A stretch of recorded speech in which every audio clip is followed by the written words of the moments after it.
Welcome to Hank's Place. Have you ever wondered what God's glory looks like? God in His glory? Well, we wouldn't be the first to wonder about God's glory.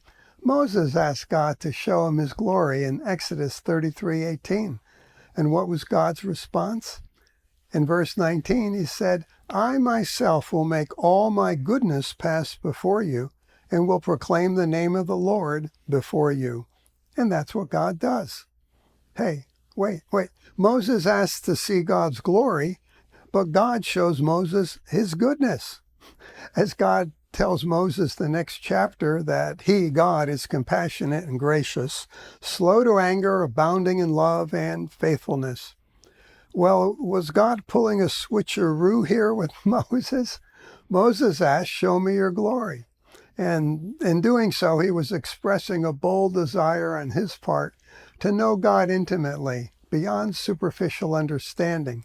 In response, God promises to reveal His goodness, and that includes His moral excellence, His kindness, His benevolence. You see, if you can grasp this, the goodness of God is His glory. He doesn't have love. He is love. He doesn't have loving kindness. He is loving kindness. He is tender mercies. From the God who created the universe and all things, we might have expected at least a few signs and wonders and fireworks, miraculous revelations of His power and might. But God does something better. God reveals His character, identity, nature, His attributes. Now, we believers have Christ living within us, and the life we live in the flesh is by faith in Him. Now, think about this. When you forgave the one who sinned against you, that was a manifestation of the glory of God because it was an expression of His character. Your forgiving is a revelation of God's glory. When you bless those who curse you and pray for those who despitefully use you, that's a manifestation of God's glory because it's an expression of His character. The kingdom has come near indeed. Expressing patience and kindness, well, those are manifestations of the glory of God, again, as an expression of His character. His glory is expressed in every kindness we show. Can you see that?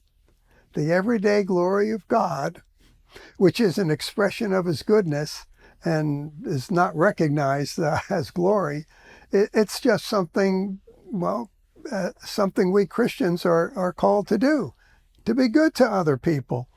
And that goodness is a manifestation of God's glory. Do you remember what John said of Jesus in John 1:14? And the Word became flesh and dwelt among us, and we beheld His glory, glory of the only begotten of the Father, full of grace and truth. When John beheld the glory of Jesus, he saw the goodness of God. He called it grace and truth, the glory of God. My dear friend, understand that you and me, we can manifest God's glory by demonstrating the goodness of God in word and deed. The demons won't, the world can't, and unbelievers, they won't either. They certainly don't want to do that. But you and I can. Oh, hallelujah. So today, walk in grace and truth. Your steps will be glorious, and the world will see that you have come alive.